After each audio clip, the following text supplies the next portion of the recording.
Am I wrong for leaving my date in the parking lot? I, 30 female, broke up with my long-term boyfriend a couple of months ago. I've been on the fence about dating, so I was really hesitant when the cute lawyer in the office below mine asked me out for dinner. He recommended a really nice steak restaurant, the kind where the steak melts in your mouth and they don't put the price on the menu, and I agreed, as long as we paid for our own dinners. I was the one who suggested this because I didn't want him to pay that kind of cash on a first date since I make a decent salary, but I was also worried he would think I was just going out with him for his money. So I got all dressed up and drove myself to the restaurant. We agreed to drive ourselves, and it's going well until I went to the bathroom. I ordered a medium rare ribeye, like this steak was made for my dreams. I was probably more excited with the steak than I was about the date, to be honest. He ordered a filet mignon, nice, but it's no ribeye. When I came out from the bathroom, the waitress had already left our steaks out, and my date was digging into my ribeye. I asked him if that was my steak, and he pulled the whole, "Oh, I'm so sorry, I thought this was mine. I'll get you another one." But I felt really terrible.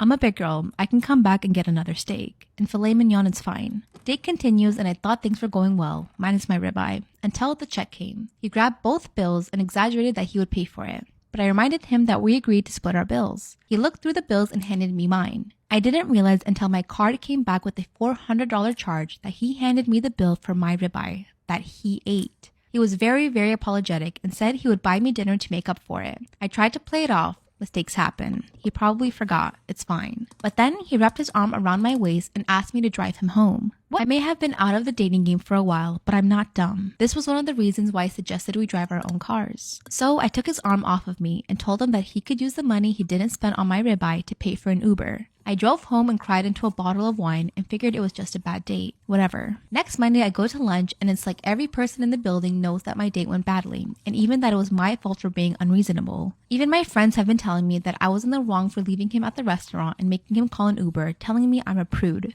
I feel like an asshole because I was rude. I could have explained my feelings better and maybe I could have just driven him home, but I don't know.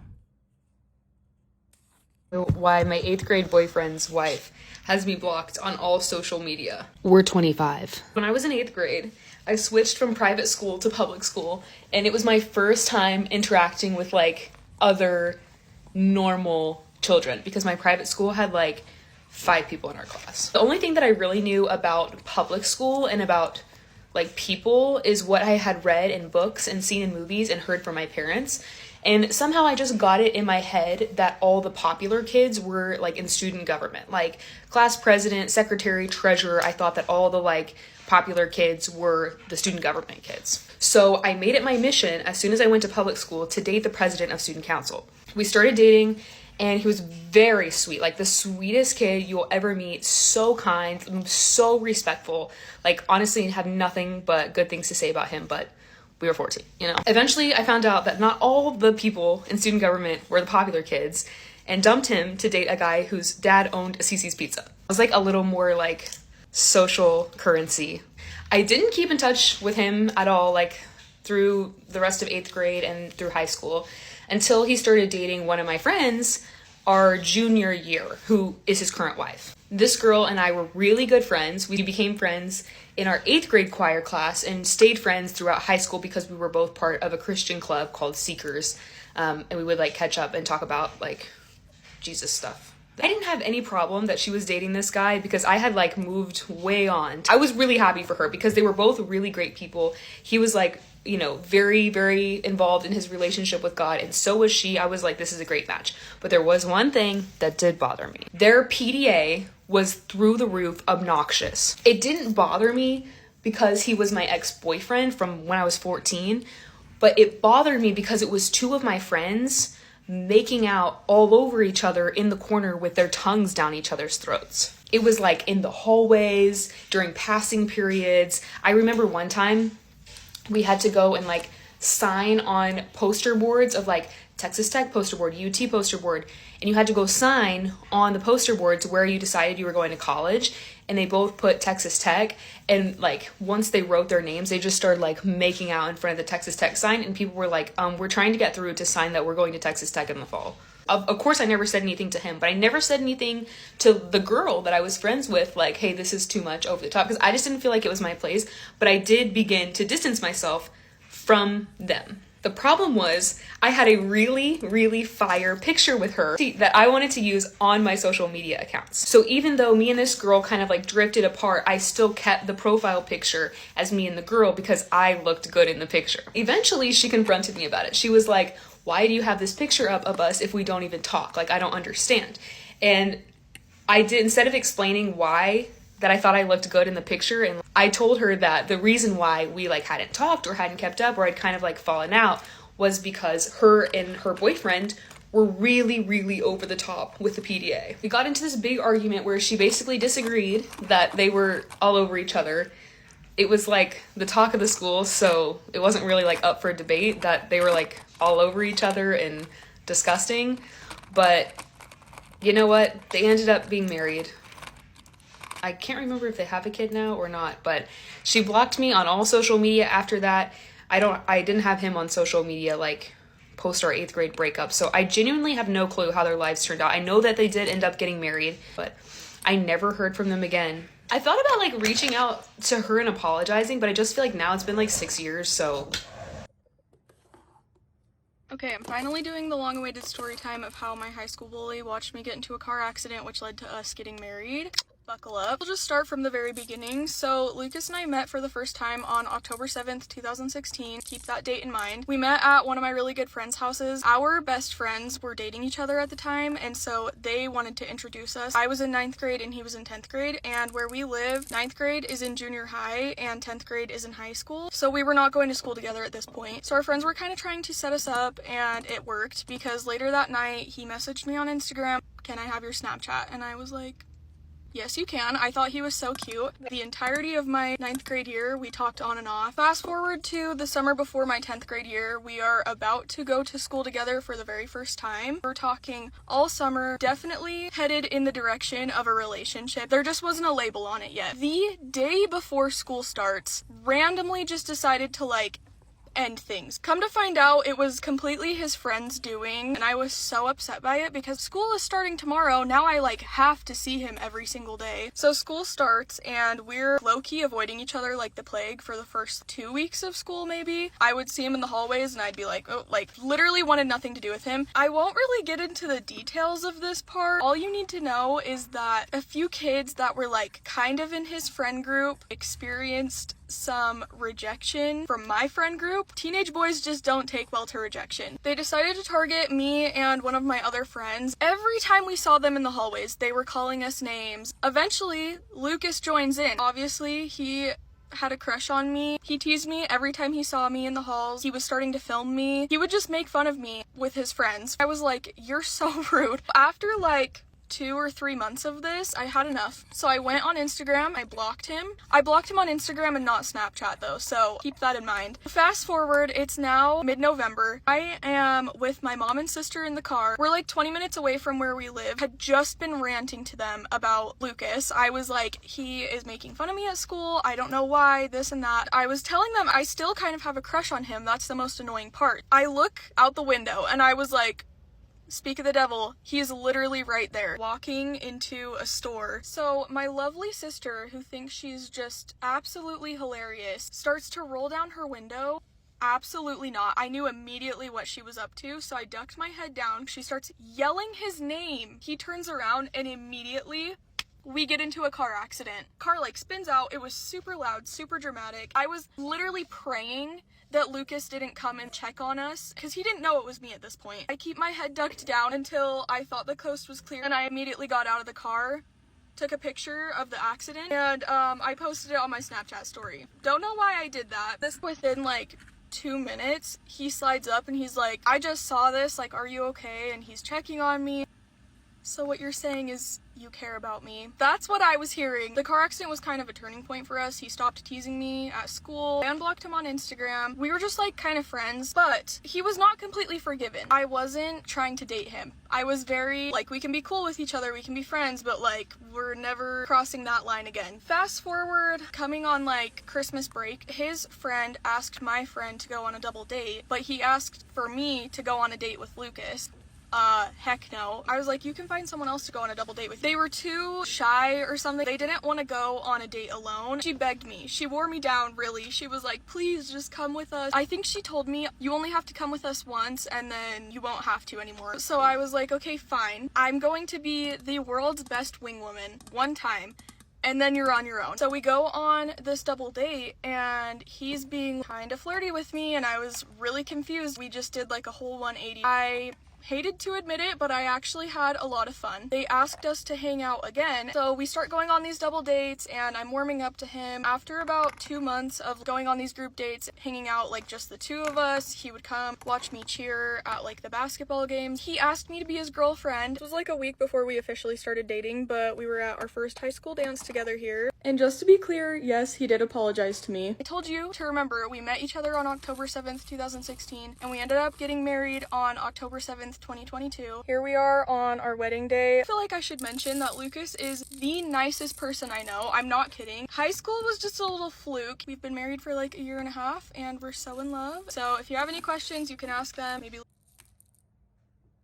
Am I in the wrong for following someone else's boyfriend on Instagram? Let's backtrack to the 24th of February. I had received this really nice message from this girl I'd met at the gym. Okay? As a disclaimer, I've never had any altercations at the gym before, and this is my first one, and I shit my pants. I received a DM off her on Instagram and she was like, oh hey girl, I see you at the gym all the time, love your content. I was like, I've been trying to find you, not in a weird way. I didn't know her name, I didn't know nothing about her, we just spoke in the gym a lot of the time, and so I tried to find her through my other gym friends. In a strange way, I'm not a stalker. So the conversation just died down really. I haven't heard from her from a couple of days because I haven't been at my local gym, so I haven't been. Fast forward to my birthday on the 28th of February. This is where the plot thickens. I get a birthday message from her. It says, happy birthday by the way. Just wanted to clarify something with you at the gym. Obviously you haven't been there. Just wanted to ask you, have you been talking to my partner? You matched on Tinder. At this point, I'm choking. I'm choking on my birthday cake. What the fuck? I haven't matched with anyone on Tinder, mate. I've never even downloaded Tinder. I don't recall such a thing. Obviously went back and relayed the information with receipts that I've never downloaded Tinder. At this point, I don't even know who her partner is. I'm confused. I'm discombobulated. What the fuck is going on? So I get my facts right. She comes back and says, just wanted to know if you've been speaking to him recently or if you've spoke to him at all. The answer is a big fat no. Following up with, as you have recently followed him and liked his photos, he said it's all one-sided and no retaliation from him. I just wanted to make sure this is true. Are you having me on? At this point, I'm laughing with my boyfriend. I obviously went back and said, I have no idea. I have no idea what you're talking about. And who is your partner? Who is he? Who is this unknown man that you speak of? Then I reiterated to her, I have a boyfriend. He then sent me a screenshot of her boyfriend's profile and said, oh, this is him, and that's interesting. Do you? Yeah, I do, mate. He's on my fucking Instagram. How have I got involved in someone's relationship that I have no idea about? She sent me the screenshot of her partner. I do recognise him because I do follow him. I had no idea when I followed this man. No idea. So I obviously relay the information of like, by the way, yeah, me and my boyfriend have been together for like a year and a half now. I do follow your boyfriend, but I don't remember when. My brain frazzled. Frazzled. Came back to me and she was like, oh, that's interesting.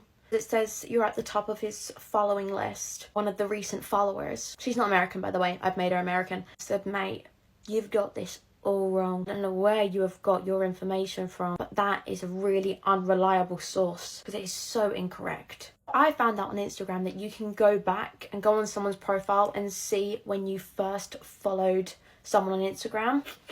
So first of all, I'd obviously sent receipts of the fact that I have never downloaded Tinder and said, look, here's your proof. Second of all, I then screenshotted when I first followed this man. It was back in 2016. I was 15 years old. How the hell am I meant to remember why I followed someone back in 2016? I followed everyone. I followed absolutely everyone. How would I recall why I followed your boyfriend that long ago? She was like, it's a bit strange that you were 15 and you followed him. It's a bit of an age gap.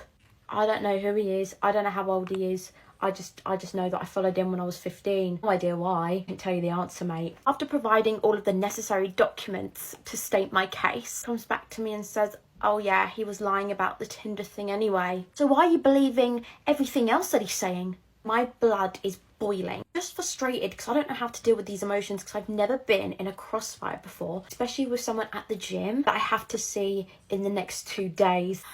Why am I involved? I don't know either of you on that kind of level. Why am I here? Why is my name in your mouth? I am ever so confused. So at this point, you think the case had been solved. I'd get an apology. No, we still haven't to this day. The argument continues. He proceeds to bring up the age thing again. How it's so weird that I followed him when I was 15. Didn't know he was 21 and I have no idea why I followed him. Again, let me reiterate, I was 15. Do any of you remember who you followed at 15? Do you? Because I don't. I proceed to add a sprinkle of sarcasm in the conversation. Say, well, I've been following Gordon Ramsay since I was 14. Does that make me even more weird? Does it? I digress. He clearly knew I was in the right, meaning I had the upper hand, then changed the situation completely. Came back and said, I would assume that you saw me on his Instagram and followed me considering you tried to look for my Instagram. LMAO. Just went back and I said, I'm sorry, what? Must be in some sort of confusion state of mind. You are now creating scenarios in your head which you think are true to make yourself feel better. I followed you because I liked you. I tried to find you because I thought, you're a sound girl. I like you. We can do like gym routines together. No, I don't want to know now. You've fucked me off royally. Basically just went back to her and said, this is absolutely insane. You're a bit of a psycho. Which granted probably wasn't the best thing to say and wasn't the nicest thing to say, but I was so irritated. Don't know you, I don't know him. Fuck off. But that's all that's happened in 3 days. I haven't heard from her since. I have a huge update. While these parts are being uploaded, I received a message yesterday from another girl at the gym. Because her and said other gym girl have been chatting absolute shite about me at the gym. What the fuck?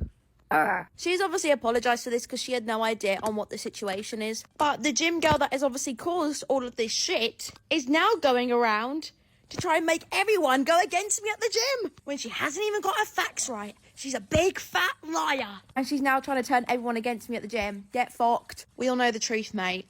And I've now made a video on it. So, suck out. I've had my cry, so we can laugh about it now. But suck out. It's just annoying and hurtful, which I don't like. I don't like this malicious behaviour, chatting shit, being nasty. I'm not a fan. Anyway, I'll let you continue with the story. We'll see if the saga continues when I'm back home on Wednesday. I'll keep you all updated if I get punched in the face. I ruined my ex's life, and I'm proud of it. Story time. So, me and my boyfriend, who we'll call Steve, met in our final years of college. Shortly after we met, we went into lockdown, so all of our schooling was online. Now, Steve was that, like, bad boy influence. He was not a good guy at all. So, Steve became very manipulative. All I wanted was, like, a nice romantic boyfriend who would do nice things for me. And we had this agreement that if I did all of his schoolwork, his homework, then he would do all of those really nice things for me. We ended up moving in together in like our college dorms. Throughout the relationship, he literally cut me off from all of my friends. He was like, when you're in a relationship, you don't need friends. But, you know, of course, it was absolutely fine for him to have friends. He said that if I ever decided to make any friends, he would expose some pretty heavy stuff about me. During all of this blackmail, I would do all of his work and in between just try and squeeze in my own stuff. At this point, I'd kind of grown some balls and I'd decided that I wasn't going to do his own stuff anymore. I had started to fail, so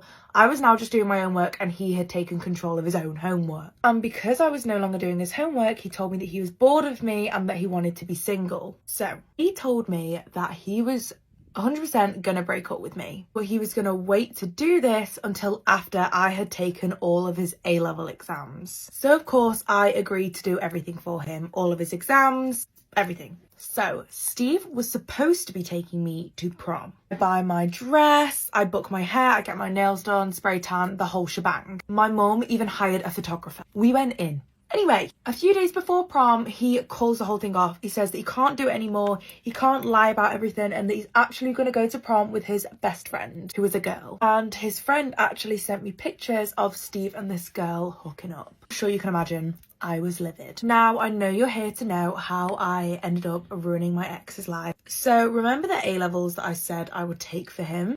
So I did take them, decided I was going to put the amount of effort into it that Steve had put into our relationship. So obviously, He failed them all with a big fat fucking 0%.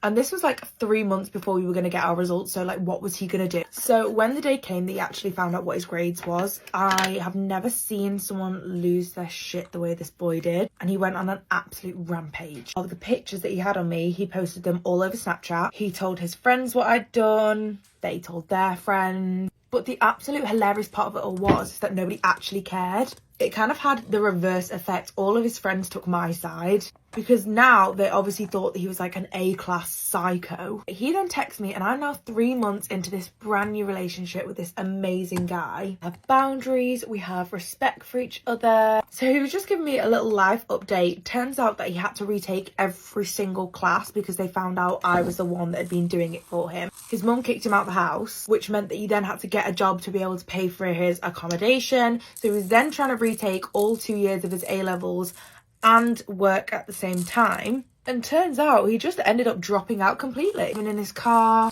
So yeah, he probably won't be able to get a good job for the rest of his life now. And yeah, like I said, I'm proud of it. And that is how I ruined his life.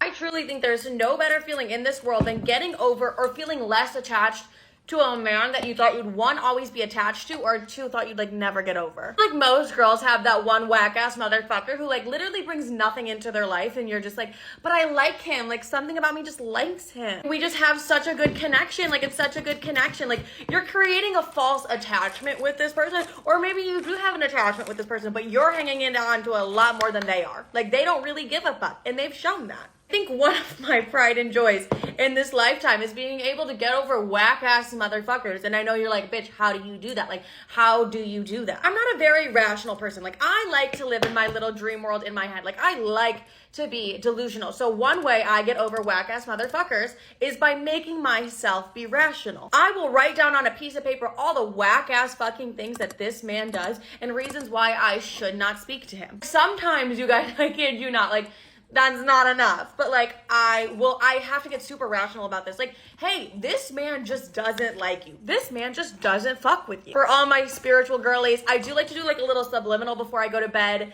DM me on Instagram, or you know what, I'll post it on my Instagram story if you guys want to see that one. It's for like the spiritual girlies, and I never know how to approach it, but like, I give it to all my friends. Like, I give it to all my friends. I'm like, this will make you not think of that motherfucker ever again in your life. It's not even not thinking about that man. It's more just like, I just don't care. Like, I just don't give a fuck. Like, I thought I would always give a fuck about this man, and like, I just literally don't care. You treat me like shit, you're whack as fuck, and I don't fuck with you. Other thing, which is really hard for me to even talk about, is letting a man treat me nicely. I do have this person in my life who treats me so nicely and like treats me with respect. I'm like, this respect is crazy. Like, I realize I've really never been treated with respect, so I'm like, oh my god, this is like, this is nice. Like, this is nice. I think for a while I didn't allow myself to be treated nicely or like respectfully by men, and that definitely was like a deeper internal issue within myself. Like, why the fuck wasn't I allowing that? If you allow someone to treat you right, you'll never in your entire life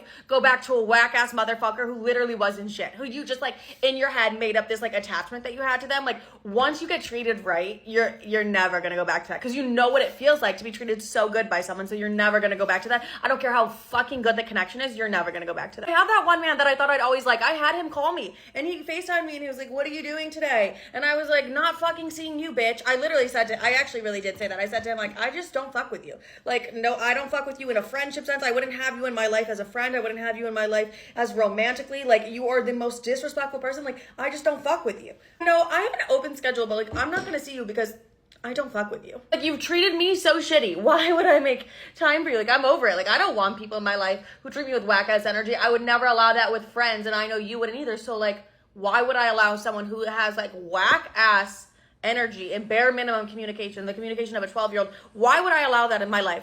Especially when I have a motherfucker who treats me right? Absolutely not. Forget it. Those are just a couple ways that I get over that like attachment of that person. Like, I'm never gonna get over him. You will. You literally will. My boyfriend ridiculed my gift for him for our anniversary in front of our friends. I'm 28 and he's 30. Yesterday, me, my boyfriend, who we'll call Mike, and our friends decided to grab lunch together to celebrate our 2nd year anniversary. Mike was the perfect boyfriend. Even though we met through an online blind date arranged by our common friends, he always made it a point to treat me nicely and communicate with me calmly. But everything literally came crumbling down on me yesterday at our lunch celebration with our friends. The first time we celebrated our anniversary last year, we made it into a promise to celebrate each year of our relationship with each other alone, but our friends decided to arrange a celebratory lunch for us this time. I felt thrilled to celebrate with them, since they were the ones who set us up on the online blind date during the pandemic, which is where our relationship started. They were so supportive ever since. They even paid for the reservation and food to make this special for us. It was in the middle of lunch when this happened. His other friend cleared his throat and looked at Mike meaningfully. He then reached for something underneath the table and gave me a small box containing a dainty gold necklace with a diamond heart pendant in the middle that I've been eyeing since I saw it in the mall the last time we went shopping together. I was so happy that I hugged him so tight and kissed him because of how thoughtful he was and how beautiful the necklace was.